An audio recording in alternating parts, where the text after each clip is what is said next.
Look, we have all been there where we get to a big test and we haven't done anything for prep. It's a problem. You know that. You're probably here because one of two things. One, you don't feel like studying for the SAT, or two, you waited till the last minute and it's okay. I'm a type B person. I've been there.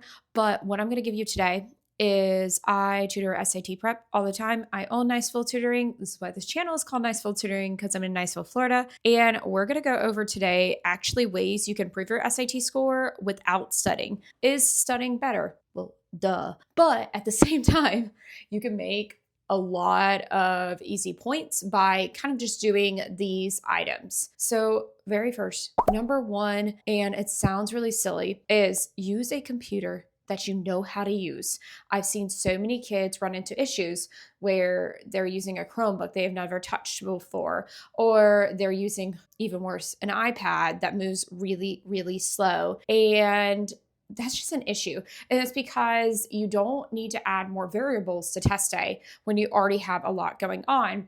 And what I mean by that is if timing is an issue, if you're using a computer that you are not very comfortable with, you're going to move slower. It's a bit of a learning curve. If you've ever picked up someone else's laptop, you kind of know the jam. And with an iPad, most students really struggle with an iPad. They actually move significantly slower. I've taken a test on both an iPad and my laptop. I've actually taken it a couple times with the SAT, and it's significant, the difference in the speed I feel with the laptop. And another pro hack along with the laptop is get a mouse. Don't spend that much money on it. You can go to Walmart, Target, whatever, and get a cheapo $20 mouse that plugs into a USB port. But with Desmos, which hopefully you're using, that's going to be really, really key. And that's going to make you move so much faster. So when you're running out of time on module 2 on the math, you need to value, or pretty much put value in every single second. Okay, so number 2, a little bit of a story first is I have worked with a ton of students and I used to teach high school. And what I noticed very quickly is, first of all, I'm going to say something medical. I'm not a doctor, consult with a doctor. But at the same time, I had students in my first period, and I've seen this on test day too, come in with a monster drink and donuts. Like, look, there's no judgment. I have plenty of caffeine. I love donuts too. But what you're doing right there is you're not setting yourself up for success, because the SAT, no matter if you're taking it single time, time and a half, double time, whatever, is a little bit of an endurance test. So on the SAT, you need to feel your body really, really well. You need to fuel it. Yes, you can have caffeine. Like, if you regularly drink caffeine, then do it. If you've never touched caffeine or like coffee or anything in your life, please don't touch it that day. You're going to spiral. And just eat some protein. Bring a protein snack for the break. That's a good idea. And it's so silly, but if you think about it, the end of the math section is where you're going to sugar crash if you had a bunch of garbage in your stomach. So do yourself some favor, eat some good protein that you like, and bring a protein snack. And it sounds so silly, but it makes a huge difference. So my first period students that would come in, or even second period students come in eating donuts, drinking monsters, they would crash out and they could not focus. And then I would also complain about their stomach hurting, which I told them that maybe they should not do that combination. But to each their own, but it's a big suggestion. Okay, number 3 is bring a calculator you regularly use. And people are going to fight me all the time. I get into arguments all the time about this. Is yes, Desmos is a calculator, but even for my students that are Desmos experts, I always suggest bring a regular calculator in.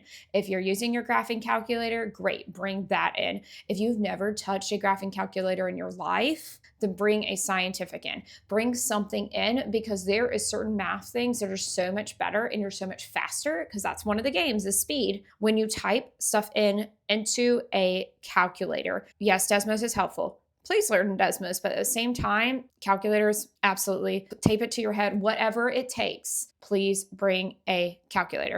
Okay, so for number 4, what's going to be really, really critical is going to be actually double checking module 1. And if you don't know on the SAT, I'm going to kind of draw out something that'll pop up on the screen for you.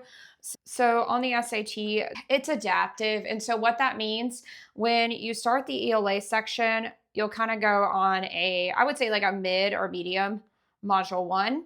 But at the same time, you have to think about what's coming next. So if a student does bad on module 1, And they're guesstimating, although the College Board doesn't release this, typically less than 75%. I've heard other numbers too, but that's about right. Then you might get the easy module, and it kind of resets for math. The big problem with the easy module is you've kind of left yourself in the score bracket. And so there's just not much you can do at that point. If you have extra time on module 1, especially for the math, because you pretty much start at medium again, make sure you check your work. It sounds so silly, but you might be nervous on test day, and that can be a few extra points there. Each question, it does vary how much it's weighted based on a lot of things. And the College Board's not super clear about what makes the difference with that. But just tell yourself that each of those questions can be like 10 to 20 points. Put that base in your head and then motivate yourself to check your work. Make sure. And one of the big things that I see that kids are running into problems with checking their work on math, it's very simple. It's going to be negative numbers. It's going to be putting stuff into Desmos wrong because they just typed it in wrong, or not reading the question where they know it, but at the same time, they will miss it just because they didn't closely read. A student of mine, actually right now, fantastic kid, but he got a fairly low score on his math, and he's aware of this, and we're working through it. He is now doing light years better. He realized when he was taking the test the first time that on module 1, module 2 on the math, he unlocked a kind of a very easy module, and he kept seeing some of the similar questions, and then he resolved them and was getting tons correct on module 2. And it's just kind of a case to show, like, and he's kind of told me too, is he's got to slow down, he's got to check his work, and really think through the questions, and that will pay off a ton on test day. Okay, so number 5 is a really easy English hack, is going to be making sure that you read the questions first. And it sounds really stupid, but I'm going to show you an example kind of from a like why this works and how it can actually save you a ton of time. Because you might be like me. Personally, I struggle with running out of time on module 2 on the English. I've become kind of a slower reader. So on like this example here is you've got quite a bit going on. So if you look through these questions, and we're not going to answer all of them or really answer them at all.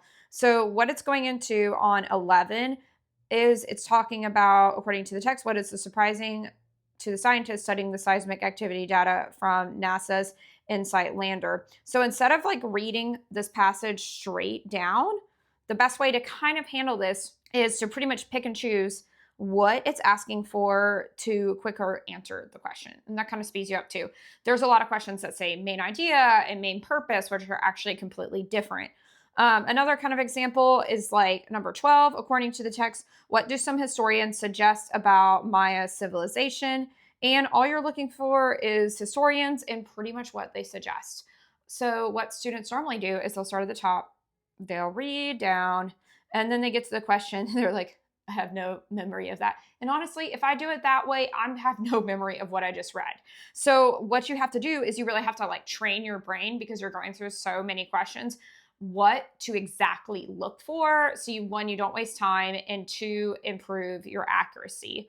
And kind of to build on like an English hack, I guess this is I don't know what to even count this as a hack, but with English, I have had students significantly increase their scores, not from me directly teaching them, but from pretty much mastering the process of elimination. It's very, very cheesy, but on the English questions, especially versus the math, is you will score typically higher if you go through each of these questions and eliminate the wrong ones. Because what you're having to do to your brain is, instead of like picking and choosing, is you are forcing yourself to look very closely at the text to prove why something is wrong.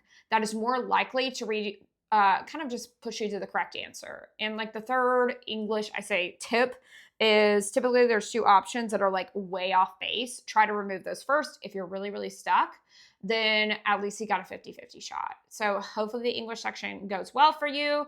I'm more of a math girl, but I do know some kids like really kill it on English. Okay, I believe tip number 5. I'm sorry if my counting is off. So this is going to be your math tips. I'm not going to teach you how to do Desmos in this. I have a few videos on this, and I'll also link our course below that has Desmos as a cheaper upsell. It goes into a lot of details. And then we also have a $99 SAT course that goes through, I believe, in 4 videos between me and a colleague who explain a lot on SAT, and we've helped improve a lot of scores just by going over key strategies. Okay, so with the math, like I said, this is not where we teach Desmos. I have some, and there's also some really good YouTube videos out there in general, but we need to know in general when we're going to use Desmos. A total waste of time that I see students doing is trying it for everything under the sun. That's actually a waste of time massively. I would, if I were you, if you're in the study mood, to go to Blue Book and actually practice with it, some of those free practice tests. But regardless, what you want to do is you want to kind of know when to use Desmos. So, for example, and kind of a big, kind of easy thing to remember is if it looks like a line, you probably should go into Desmos. Not always, but probably. For example, on the screen, number 13 is just the classic example of a total freebie where you put both lines into Desmos, you find the intersection, and you're looking where x is greater than 0. What is the value of x? It pops up really fast. Other things that can be helpful is to know that you can put circles, especially when they look like this. In Desmos, it'll pop up nice and pretty. And more complicated problems are going to look a little bit more like this, where you can still put into Desmos and you can look for the minimum value. Now, is there way harder uses of Desmos? Absolutely. And that takes a whole other slew of resources. I use linear regressions plenty, and that's stuff that you can learn. But you really need to know at least the basics of Desmos. Linear regressions, all that stuff you can give and take. Just please stop putting squares and area stuff in Desmos. Like, I see that a lot, and it's just kind of a total waste of time. Okay, so if you found this type of video helpful, let me know in the comments. My goal for 2026 is to be more on top of posting on YouTube, but I do post a lot of shorts on Instagram and TikTok as well. So you can find me on all those channels too, but make sure that you go ahead and hit subscribe so you can be updated with these videos. And I will link my pretty much our $99 SAT course that has like a more manageable amount of studying right before test day, including a really large review and some other resources. So regardless, let me know what you thought. Any questions? I'll see you around.